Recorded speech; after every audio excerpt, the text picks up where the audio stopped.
Ang sharing lesson na natutuhan ko po dito sa tanong po ni Ma'am Alessandra De Rossi. Brother Eli. Natatawa naman ako. Bakit po iba-iba ang relihiyon? Kasi minsan nalilito ako, hindi ko na alam kung ano yung tama eh. May ganito, may ganyan. Or may Christian naman, pero iba rin yung sekta ba tawag doon? Or denomination.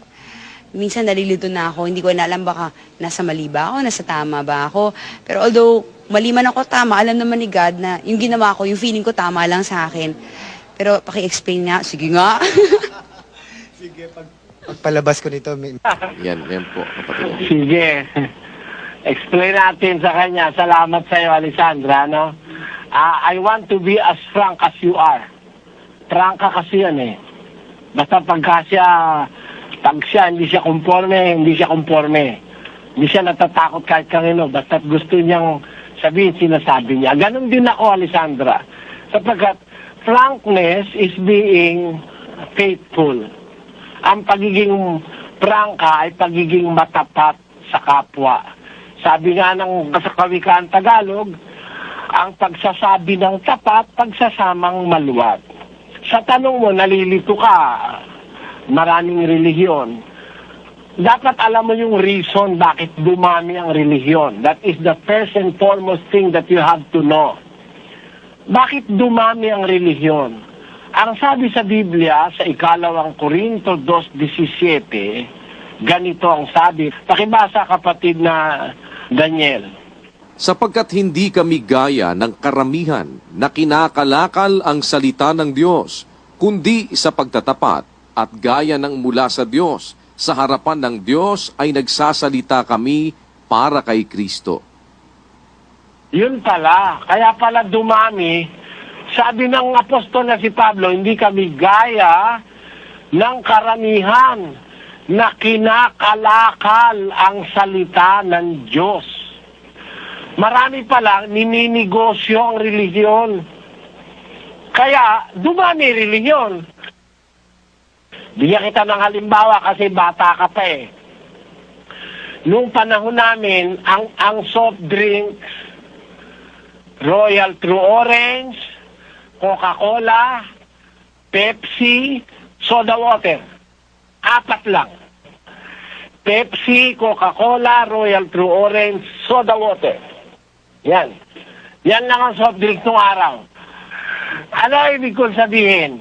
Dumami ang soft drinks ngayon. Ang dami-daming iinumin ngayon soft drink. Kasi malakas pagkakitaan ng soft drink. Malakas ang kita dyan. Yumaman sila ng bilyon-bilyon dyan.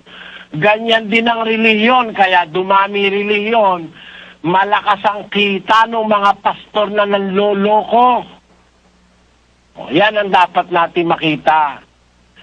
Kaya dun sa Geneva Bible, yung isa sa pinakamatatandang sali ng Bible, I will read in the Geneva Bible. Will you please read that, Brother Daniel? 2:17 of the book of 2 Corinthians.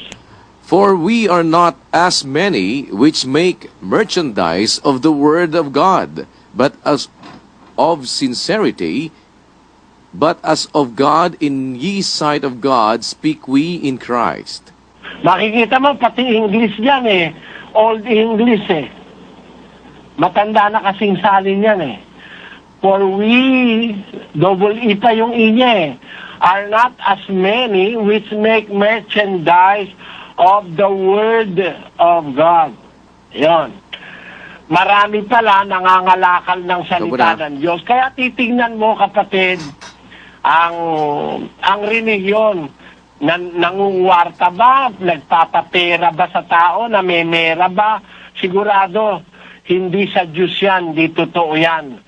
Kasi ang tunay na relihiyon, ang aral hindi ibinebenta. Meron, pag nagpabinyag ka, magbabayad ka. Pag nagpakasal ka, magbabayad ka. Pag nagpakumpil ka, magbabayad ka.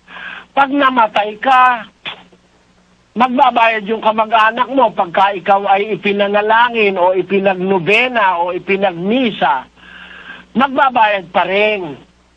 Sa Biblia, walang bayad ang ebanghelyo, ang aral.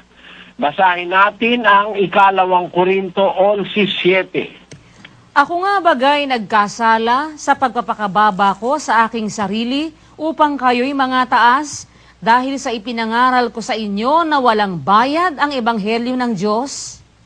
Maliwanag ang sabi ni San Pablo, ipinangaral ko sa inyo walang bayad ang ebanghelyo. Meron nangangaral, may bayad, pati libro binibenta gaya ng mga saksi ni Jehova. Tiyak na tiyak natin yung mga relihiyon na yan, negosyo. At pagka ang relihiyon, ginagawang negosyo or a form of merchandise, hindi pwedeng sa Diyos ang relihiyon na yan. Walang possibility na yung relihiyon ay totoo pagka ginagawang merchandise o negosyo ng kanilang mga pastor, ang kanilang relihiyon. At ang isa pang dapat mapansin sa relihiyon, kahit lahat pa magsabing sila'y Kristiyano, Kristiyano Katoliko, Kristiyano Sabadista, Kristiyano Saksi ni Jehova, Kristiyano rin ng Mormons, Kristiyano rin ng mga Baptista, Kristiyano rin ng mga Evangelical, Kristiyano rin born again. Kahit lahat magsabing sila'y Kristiyano, hindi ba kaya na kung nagsasabi silang sila'y Kristiyano, Kristiyano na nga. Ang tunay na Kristiyano, sumusunod sa lahat ng aral ni Kristo.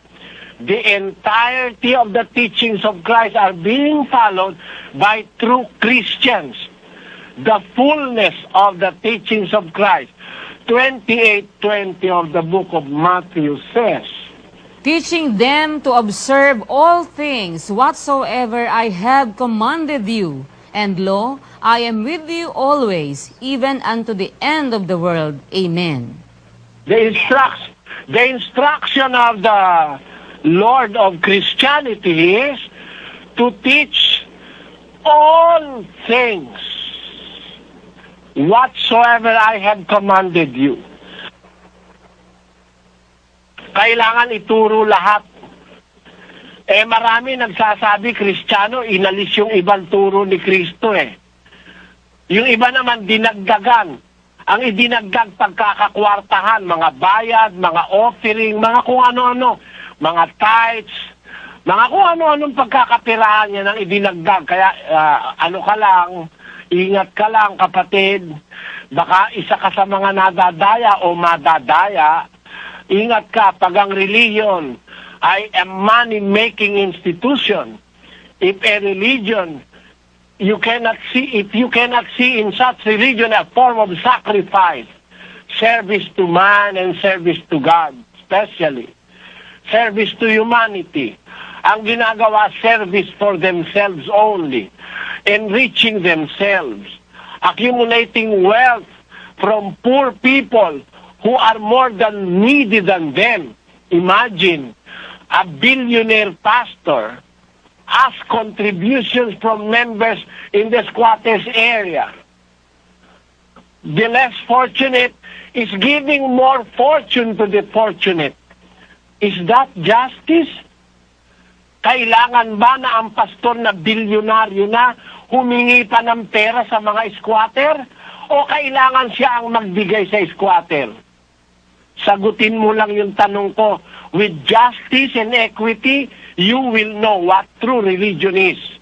Yun ang sagot ko sa iyo, kapatid na Alessandra. Thank you. I appreciate your tweets in my tweets also. Ang sharing lesson na natutuhan ko po dito sa tanong po ni Ma'am Alessandra De Rossi. Kaya po pala iba-iba o dumadami ang yun. Pinakalakal o nininegosyo po ang salita ng Diyos, pinapabayaran ng aral sa sariling pang-interes ng mga iba't ibang mga relihiyon. Ang tunay na iglesia po pala na nasa Biblia, wala po palang bayad ang ebanghelyo ng Diyos.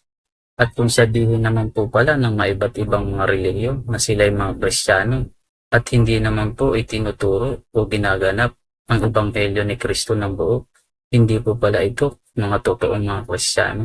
Ang tunay na Kristiyano po pala na nasa Biblia, itinuturo o ginaganap ang ebanghelyo ng Panginoong Hesukristo ng buo. Kaya mag-ingat po tayo sa pagre-relihiyon. Magsuri po tayo ng mabuti sa aral. Kayo po, ano pong take away nyo? Paki-comment naman po. Paki-LFSS na rin po. Salamat po sa Diyos.